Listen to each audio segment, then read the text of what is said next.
Good morning बच्चों। Class 9th में विज्ञान की क्लास में आप सबका स्वागत है। बच्चों तो हम कर रहे थे लेसन नंबर 11वां। तो बच्चों अब तक हमने क्या क्या पढ़ा?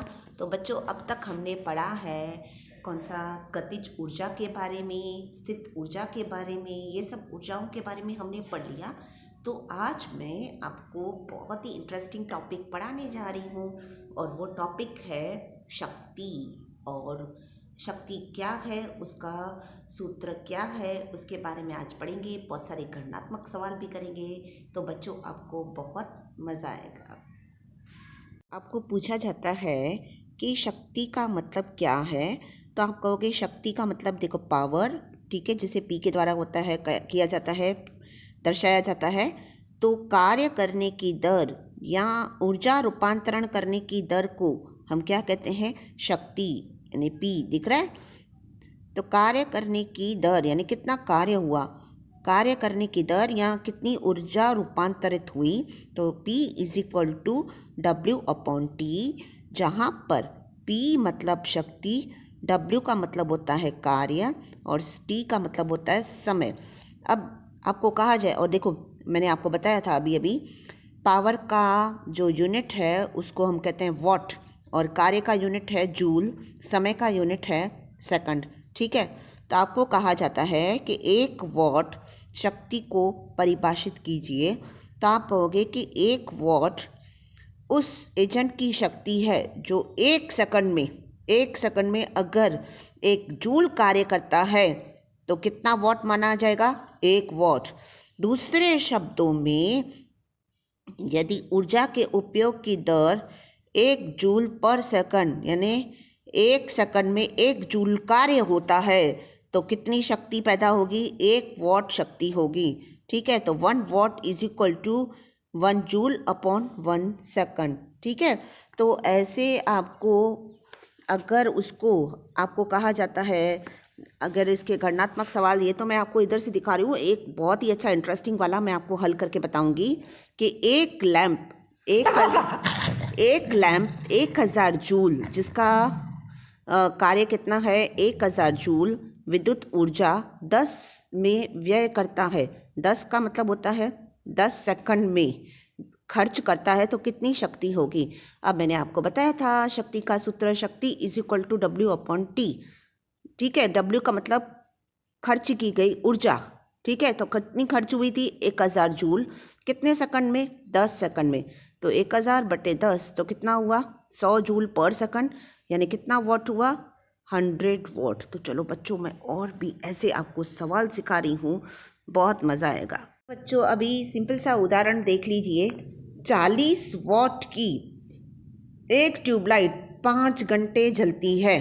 ठीक है, पावर कितना है? 40 का, और समय कितना है?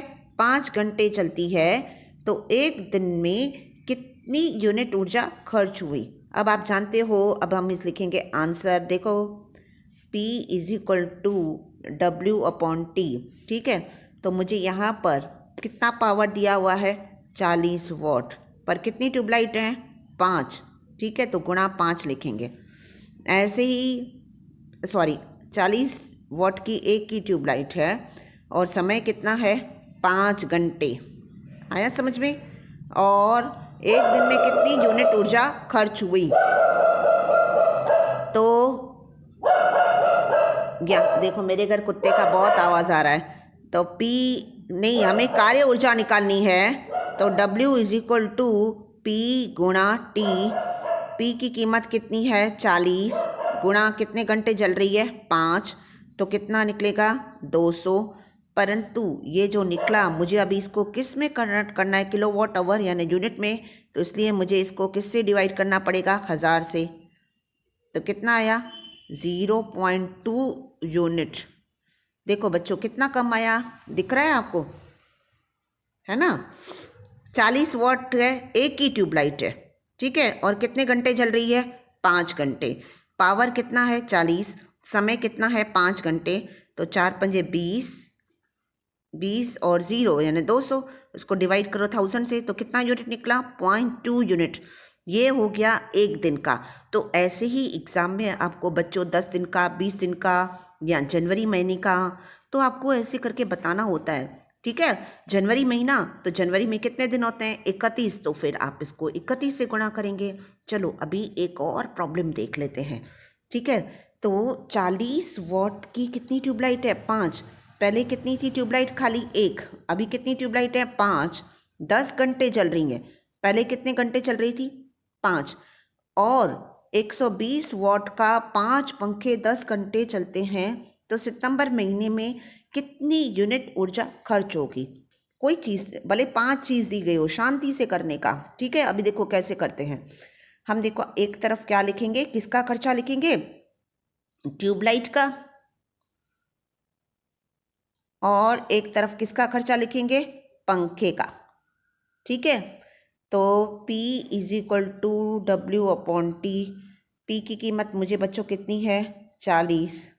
और समय कितना है? 10, ठीक है। अब देखो इधर आ जाओ, मुझे किसकी कीमत निकालनी है? W।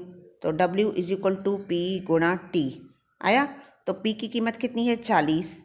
परंतु 40 वॉट की 5 ट्यूबलाइट है, तो गुणा 5। समय कितना है? 10, ठीक है।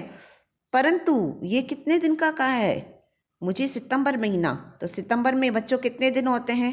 30, तो 30 लिखोगे। और इसको डायरेक्टली किससे डिवाइड करो? 1000 से। 1 2 3, 1 2 3, 4 पंजे 20, 20 गुणा 3 60। तो कितना यूनिट हुआ? 60 यूनिट, ठीक है। एक बात बच्चों हमेशा याद रखना, जितना पावर कम होगा तो उतने यूनिट भी कम आएगा। ये पूरे महीने में अगर कोई ट्यूबलाइट 40 वॉट की है, 5 ट्यूबलाइट है पूरे घर में, तो वो जलती हैं, तो कितनी कार्य ऊर्जा खर्च होगी? 60 यूनिट। चलो अभी बच्चों पंखों का देखें। सूत्र वही, P is equal to W/T। पंखे का वॉट पावर बहुत ज़्यादा है बच्चों, कितना है? 120 वॉट, ठीक है। और समय कितना है? वही 10 घंटे, ठीक है। अब हमें क्या निकालना है? W is equal to P गुणा T, ठीक है। दोनों का देखो अलग अलग करते हैं। W is equal to P गुणा T। अब देखो इधर P की कीमत कितनी है? 120 गुणा 10। क्यों? क्योंकि क्या है? सॉरी, 5 गुणा 5। क्यों? क्योंकि कितने पंखे हैं घर में? 5। कितने समय जल रहे हैं? 10। परंतु मुझे, एक मिनट, बहुत डिफिकल्ट हो रहा है हाथ में पकड़ के करने में। परंतु कितने दिन चल रहा है? 30। अब भाग दो 1000 से। 1 2 3 0, ठीक है। नीचे भी 1 2 3 कट गए। 12 पंजे 60, 60 तिया 6 तिया 18, यानी 80, 180 यूनिट, ठीक है। तो आपने देखा कि यहाँ पर जो कार्य ऊर्जा थी वो थी 180 यूनिट, और इधर निकली 60। अब दोनों को जोड़ दो, दोनों को मैं, देखो इधर जगह नहीं है, इधर लिख देती हूँ। 60 और 180 कितना आया? 240। तो कितनी कार्य ऊर्जा खर्च हुई?